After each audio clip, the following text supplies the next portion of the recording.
বাংলাদেশের যে স্বাধীনতা সেটার সুরক্ষা নিশ্চিত করার প্রয়োজনে বিদ্যমান রাষ্ট্র কাঠামোকে পরিবর্তন করে একটি নতুন রাষ্ট্র কাঠামো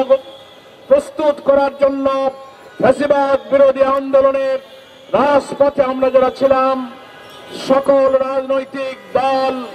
আমরা নতুন সংস্কার নতুন দাবি সহ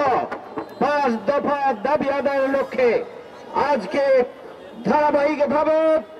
8টি রাজনৈতিক দল কর্মসূচি পালন করে আসছে। তারই অংশ হিসাবে